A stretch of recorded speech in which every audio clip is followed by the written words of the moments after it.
Elle permet de concrétiser cet acte, de faire en sorte que nous nous dotions des moyens qui nous permettront d'améliorer l'offre de soins d'une part, mais surtout d'aller vers l'universitarisation de notre système hospitalier. Je crois que ce sont deux piliers très très forts du dispositif qui permet d'aller vers la création de ce CHRU.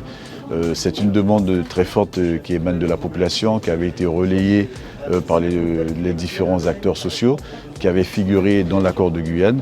Et aujourd'hui, à travers cette convention, la CTG apporte sa contribution financière sur la part de rémunération de 5 chefs de clinique parce que nous avons besoin d'avoir des personnels compétents, nous avons besoin de contribuer à l'effort de formation des jeunes médecins pour qu'on continue à lutter à la fois contre la désertification médicale de la Guyane, mais aussi que la Guyane soit dotée des personnels compétents.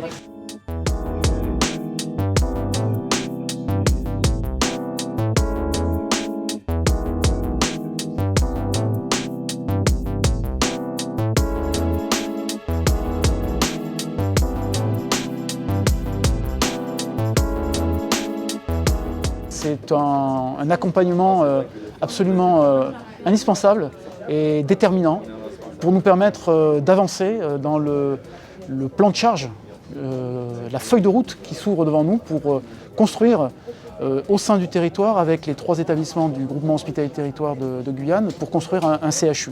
L'idée bien sûr, en recrutant des chefs de clinique, c'est de pouvoir seconder les PUPH. Vous savez qu'il y a déjà 8 PUPH sur la Guyane. Ce qu'on appelle les PUPH, ce sont les professeurs. Nous en avons 8 pour la Guyane.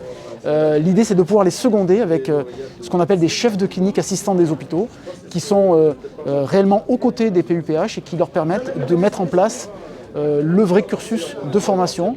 L'idée étant d'arriver à peu près, probablement à l'horizon 2025, avec probablement une première étape en 2024, arriver à mettre en place un premier cycle, le premier cycle des études de médecine en Guyane.